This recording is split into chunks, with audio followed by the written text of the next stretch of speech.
Frontier and Verizon reach a settlement with the state of Arizona over service to Native American counties. Changes ahead for the FCC's disaster information reporting system, a number of fiber industry mergers and acquisitions, and EchoStar moving ahead with direct-to-device satellite service. Those stories and more on This Week in the Broadband Universe. Hello, everyone, and welcome. I'm Craig Corbin. The state of Arizona has reached a settlement with both Frontier Communications and Verizon to provide reliable internet and phone service to Navajo and Apache counties.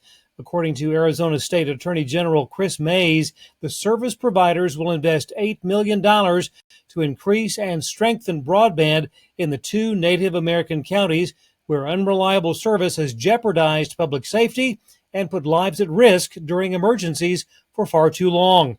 Upwards of $4 million will be used to connect homes, businesses, and public institutions to high-speed fiber. Another $4 million will be spent to improve network reliability between 7 cities in those two counties. The financial commitments are enforceable through a consent judgment. As part of the agreement, Frontier customers in Navajo and Apache counties will not see a rate increase until at least 2027. In addition, low-income service plans will be offered. Changes coming to the FCC's disaster information reporting system. The Commission reviewing its method of collecting data on network outages and restoration during major disasters.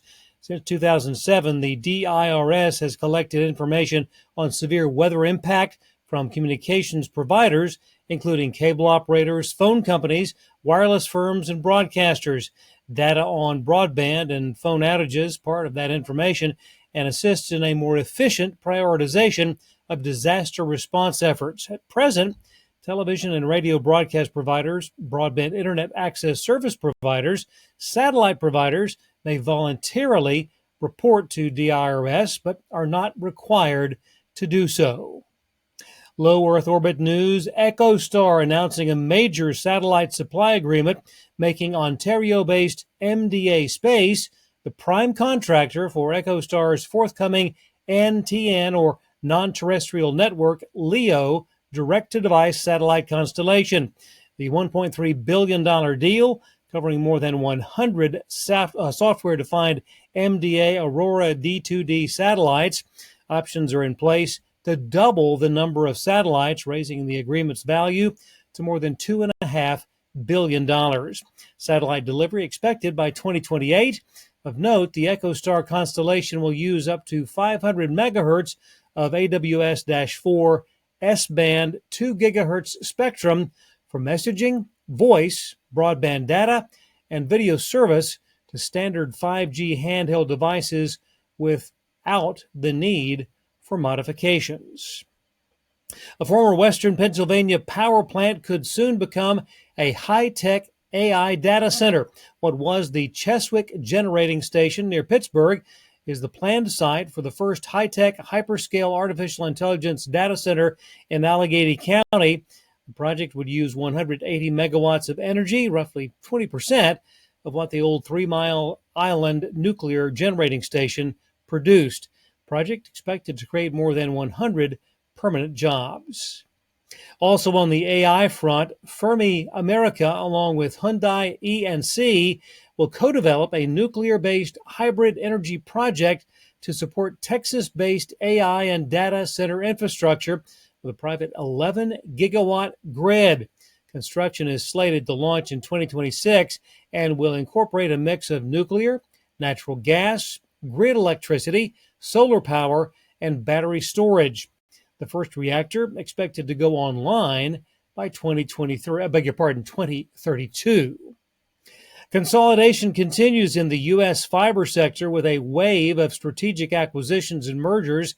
Midwest regional fiber provider Bluebird will absorb Everstream's network and assets for $384.6 million. Canada's BCE Incorporated has wrapped up its $3.65 billion acquisition of Ziply Fiber. That's a move making BCE the third largest fiber ISP in the U.S.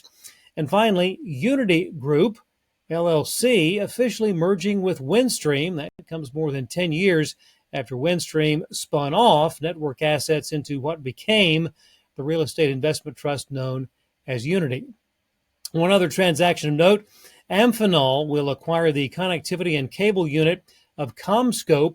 That's a deal worth $10.5 billion in cash, including debt. That, according to the Wall Street Journal, that marks the second acquisition from CommScope for Connecticut-based Amphenol in the last 12 months. Last year, CommScope's outdoor wireless network and distributed antenna systems businesses were bought in a $2.1 billion deal. The connectivity and cable unit transaction is expected to close sometime in 2026.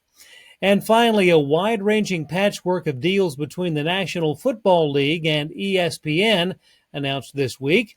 ESPN will acquire the NFL Network, along with other media assets such as the Red Zone channel. The NFL will take a 10% stake in ESPN. There are also media rights and content distribution deals included. No financial terms were disclosed. However, CNBC estimated that the NFL's slice of ESPN would be worth between $2 billion to $3 billion. Disney has been looking for potential partners as ESPN nears the launch of its streaming app later this month. Price for that, $29.99 per month. Thanks for watching. We'll see you next time on This Week in the Broadband Universe.